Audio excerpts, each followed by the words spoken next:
বিসমিল্লাহির রহমানির রহিম। সুপ্রিয় দর্শক শ্রোতা, আসসালামু আলাইকুম। শীতকাল তো শোয়া বসা থাকে বেশিরভাগ সময়, সেজন্য হয়তো বা খিদা লাগে না, বেশি একটা নাস্তা পানি করা হয় না, কোনো রুটি পরোটা হয় না আর কি। শুধু মুড়ি দিয়েই গত 3-4 দিন আমাদের ঘরে নাস্তা করা হচ্ছে। তো আজকে হলো পাউরুটি, চা, মুড়ি, বিস্কিট এগুলো ছিল। পাউরুটি দিয়েই বেশিরভাগ আজকে সবাই চা নাস্তা করেছে। চাটা করে নাস্তা সেরে বাইরে আসলাম বারান্দায় একটু দেখতে। আজকের আবহাওয়াটা হচ্ছে মেঘলা। আমি না, আবহাওয়া যদি মেঘলা হয় অসুস্থ হয়ে পড়ি। খুব ছোটোবেলা থেকেই আমার এই অভ্যাসটা, এই অসুস্থতাটা ভোগ করে আসছি।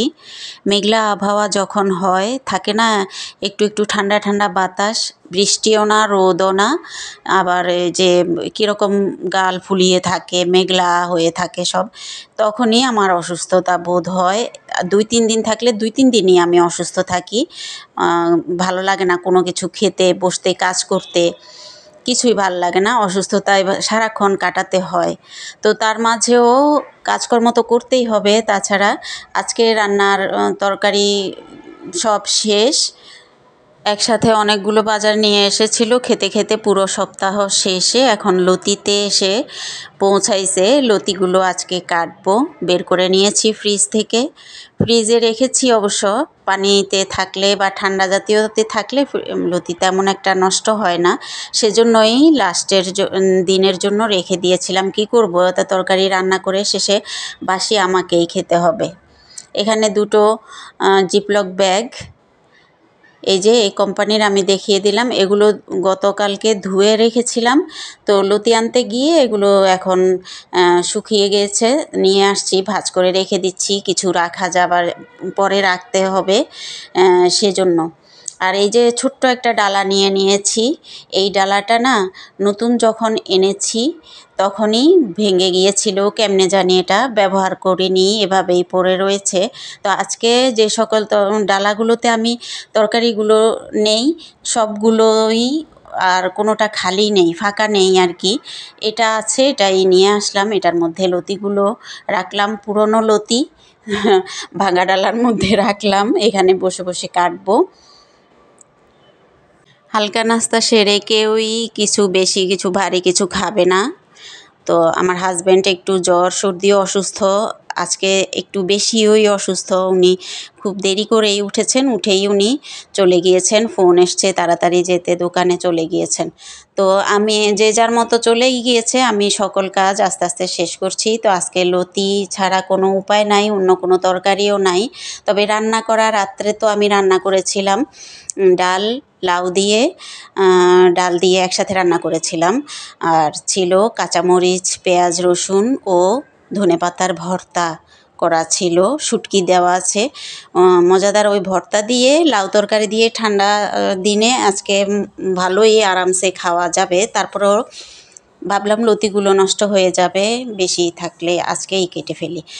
তো এপাশে এই যে আমার ভাত তো দেখিয়ে দিলাম, হয়ে গিয়েছে। তরকারি তো সব রেডি হয়ে আছে। আস্তে আস্তে লতি যতক্ষণে কাটতে পারি, আস্তে আস্তে বলতে কি, এই লতি আজকে আমাকে একেবারে আমার 12টা বাজিয়েছে, সময়েরও 12টা বেজেছে, শরীরেরও। আমার তো ওই যে মেঘলা আবহাওয়ার কারণে শরীর অসুস্থ থাকে। আমি আগে থেকেই, এটা আমার আজকে 2-3 দিনই আমি এরকম অসুস্থতার মধ্যেই কাজকর্ম সারছি। সকল ঘরের কাজ তো না করে করতেই হবে। তো লতিগুলো এই যে আমি একটা দুটো দেখছিলাম বেছে নষ্ট হয়েছে কিনা, 2-একটা একটু শুকিয়ে গিয়েছে, বেশি শুকিয়ে গেছে আর কি এগুলো। তো ভাতগুলো আরও কিছুক্ষণ 5 মিনিটের মতো হবে। ভাতগুলোর মাড় গেলে তারপরে আমি লতি কাটতে বসবো। একা হাতে করছি তো কাজ, একদিকে সব কাজ একসাথে করা যাবে না। লতি কাটতে বসে পড়লে পরে ভাতগুলো বেশি এদিক ওদিক হয়ে যাবে, বেশি নরম হয়ে যেতে পারে, আবার শক্ত থেকে যেতে পারে। যাই হোক, আমি ভাত ঘর দিয়ে তারপরে আবার লতি কাটবো, শুরু করব। সকালের চা দিয়ে শুরু করেছিলাম, আর এখন দুপুরে রান্নার কাজ করতে এসেছি। এই পর্যায়ে এসে আপনাদের সবার কাছে ছোট্ট একটা রিকোয়েস্ট রাখছি। যেটা কিনা আমি বরাবরই করে থাকি। আপনারা যে যেখান থেকে আমাকে দেখছেন এবং শুনছেন, আশা করছি সবাই ভালো আছেন, সুস্থ আছেন এবং নিরাপদে আছেন। আমিও আল্লাহ পাকের অশেষ রহমতে ভালো আছি। আমার এই ভিডিওটা যারা যারা দেখছেন তারা প্লিজ ছোট্ট একটা লাইক দিয়ে ভিডিওটা শুরু থেকে শেষ পর্যন্ত দেখে নেবেন। আর ভালো লাগলে, কোথাও কোনো অংশ যদি ভালো লাগে, বন্ধুবান্ধবদের মাঝে শেয়ার করে দিতে ভুলবেন না। মারগালা হয়ে গিয়েছে। আমি আমার যে জায়গাটায় পাকঘরের যেখানে দাঁড়িয়ে কাজ কুটা বাছাগুলো করি, সেখানেই দাঁড়িয়ে দাঁড়িয়ে এই যে লতিগুলো কাটছি। চিকন একেবারে দেশীয় লতি ছিল এগুলো, চাষের না আর কি, মোটা লতিগুলো থাকে না ওগুলো না, একেবারে চিকন চিকন তাজা লতি এনেছে আমার হাজব্যান্ডের। এই সকল লতিগুলো খুবই পছন্দ, বিশেষ করে দেশীয় সমস্ত খাবার, শাকসবজি বলেন অন্যান্য জিনিস, আমরা দেশীয়টাই বেশি আনার চেষ্টা করি ঘরে। তো উনি এই লতি ওনার এত বেশি পছন্দের, এই দেশীয় লতিগুলো এই যে আমি দেখিয়ে দিচ্ছি কিভাবে কাটছি। তবে পাকঘরের এই জানালা দিয়ে না হিমহিম বাতাস আসছিল, ভাল লাগতেছিল না, আমি সহ্য করতে পারতেছিলাম না, তো ঠান্ডা লাগছিল। পরে আমি এগুলো সব বস্তা ভরে বারান্দার রোদ্রে বসে বসে কাটবো, সেজন্য জোগাড় জাগাড় করে নিচ্ছি। এই যে বটিটা রেখে বাকি লতিগুলো নিয়ে চলে যাচ্ছি এই বটিটা নিয়ে বারান্দায়। একে তো চিকন লতি, তার উপরে ফ্রিজে ছিল 2-3 দিন, একটু শুকিয়ে এসেছে। আবার অসুস্থ শরীর নিয়ে আজকে 2-3 দিনই আমি কাজকর্মগুলো সেরে নিচ্ছি ঘরের। এখানে এসে রোদ্রে প্রথমে কতক্ষণ বসেছিলাম, মোড়া একটা নিয়ে বসেছি, নিচে রেখে কাটছি আর মনে মনে ভাবছি আজকের লতিগুলো আমার ধৈর্যের পরীক্ষা নিচ্ছে। একে তো শরীর খারাপ, তারপরে দেশীয় চিকন লতি একেবারে আমার শরীরের এবং সময়ের 12টা বাজিয়ে ছেড়েছে লতিগুলো। তবে এই লতির কাটার পেছনেও একটা গল্প আছে, সেটা না হয় রান্না করব যেদিন সেদিন বলবো।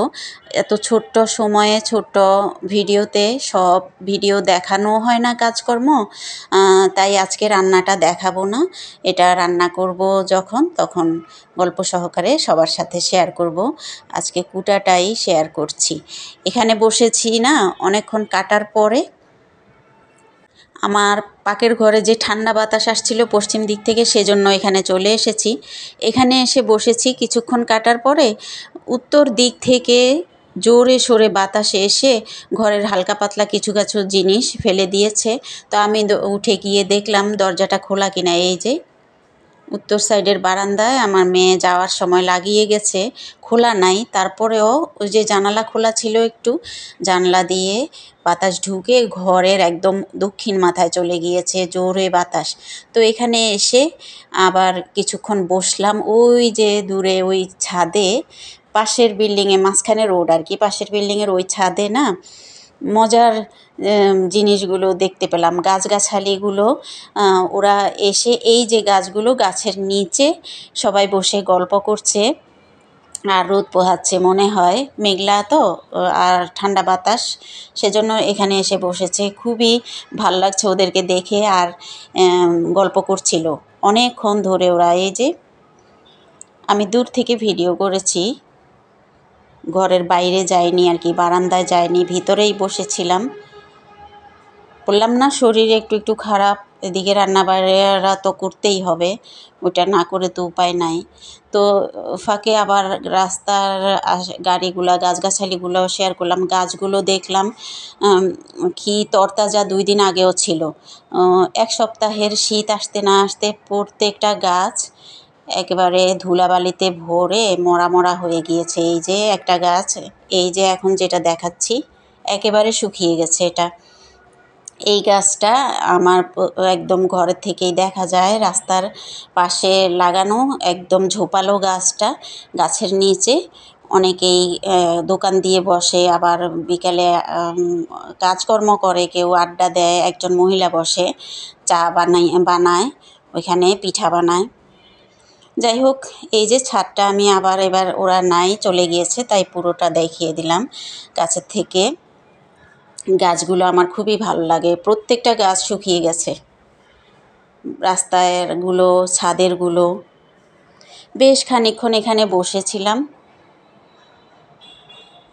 তাই আপনাদের মাঝেও শেয়ার করলাম। ভালো লাগছিল এখানে বসে থাকতে। আমি কিন্তু ভিডিওর প্রায় শেষ পর্যায়ে চলে এসেছি। আর এখন বলে নিচ্ছি, আমার ভিডিও নতুন কেউ যদি দেখে থাকেন এবং ভিডিও ভালো লাগে, আরও এরকম ভিডিও দেখতে চান, তাহলে প্লিজ সাবস্ক্রাইব করে রাখবেন, পাশে থাকা বেল বাটনে প্রেস করে রাখবেন। নতুন পুরাতন সবাইকে ভিডিও দেখার জন্য ধন্যবাদ।